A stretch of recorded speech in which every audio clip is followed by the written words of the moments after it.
Selamat pagi rekan-rekan. Hari ini kita akan membedah teori budaya organisasi. Kita akan melihat bagaimana nilai-nilai tak kasat mata bisa menggerakkan sebuah perusahaan besar atau organisasi besar. Singkatnya, kita akan belajar tentang DNA atau jiwa dari sebuah organisasi. Bersama saya, Ghea Krisanti.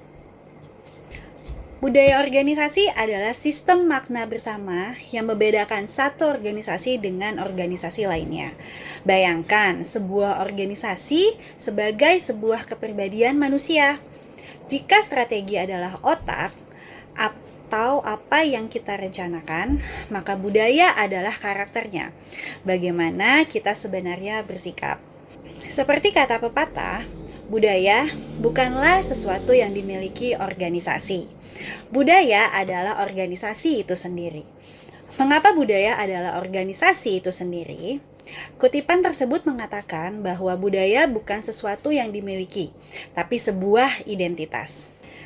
Dalam penjelasan pada PPT disebutkan 3 hal kunci. Yang pertama, cara interaksi. Apa komunikasinya kaku dan formal, atau cair dan belak-belakan? Nah, cara mengambil keputusannya pun pasti berbeda. Apakah harus menunggu persetujuan atasan atau melewati birokrasi yang ada, atau setiap staf diberikan kepercayaan untuk bisa mengeksekusi sendiri setiap keputusannya, atau otonomi. Nah, sebagai identitas tim, budaya membuat seseorang merasa ini gue banget, atau gue bangga jadi bagian dari tim ini. Intinya, budaya organisasi adalah the way we do things around here. Cara kita melakukan segala sesuatu di sini. Ini adalah perekat yang menyatukan orang-orang saat tidak ada yang mengawasi mereka. Kita akan coba memahami lagi nih melalui konsep dan teori dari 3 tokoh. Yang pertama, kita punya Edgar Sains atau Bapak Budaya Organisasi. Beliau adalah seorang profesor legendaris dari MIT. Beliau dikenal sebagai pelopor yang mempopulerkan konsep ini. Menurutnya, budaya itu seperti gunung es dengan 3 level. Yang pertama adalah artefak. Segala sesuatu yang bisa dilihat, didengar, dan dirasakan secara fisik.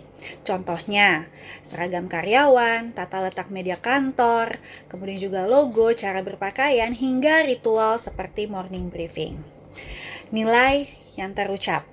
Ini adalah apa yang dikatakan atau diklaim oleh organisasi sebagai pedoman mereka. Wujudnya bisa seperti slogan, visi misi, atau nilai-nilai inti yang sering dipajang di dinding atau di situs web perusahaannya. Nah, yang terbawah itu adalah asumsi dasar. Ini adalah akar dari budaya yang sebenarnya, yang letaknya paling dalam dan sulit untuk diubah. Wujudnya seperti apa sih? Yaitu keyakinan yang sudah mendarah daging dan dianggap sebagai kebenaran mutlak atau otomatis sehingga tidak ada lagi yang dipertanyakan. Contohnya seperti keyakinan bahwa lembur adalah tanda loyalitas atau atasan selalu benar.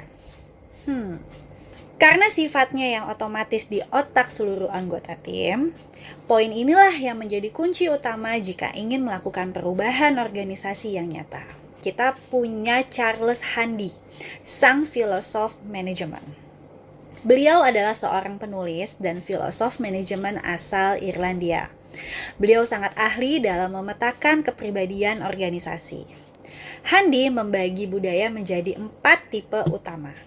Yang pertama yaitu kekuasaan, seperti satu bos besar yang memegang kendali. Kemudian kedua adalah budaya peran, itu sangat teratur, birokratis, dan taat aturan.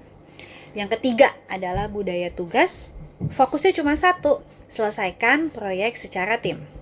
Dan yang terakhir adalah budaya orang atau person, organisasi yang mengutamakan keahlian individu, seperti contohnya firma hukum. Terakhir kita punya Geert Hofstede, pakar budaya lintas negara.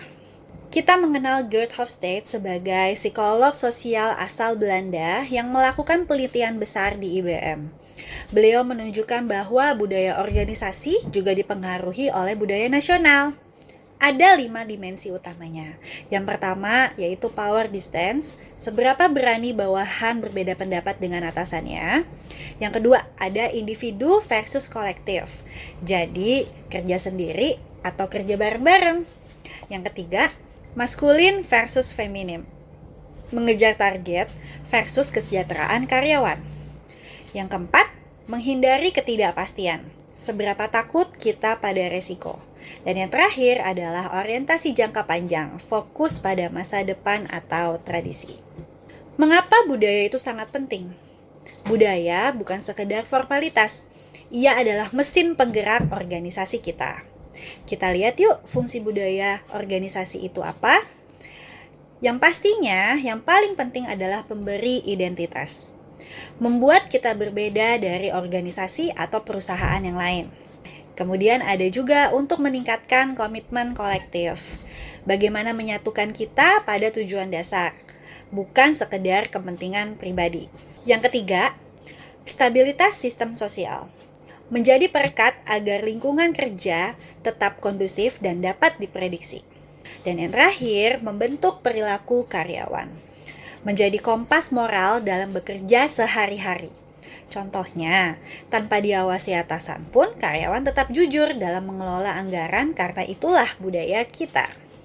Sebagai penutup, intinya budaya adalah perekat organisasi.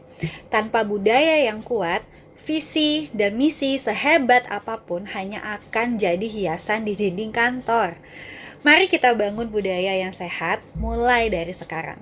Terima kasih dan semangat pagi.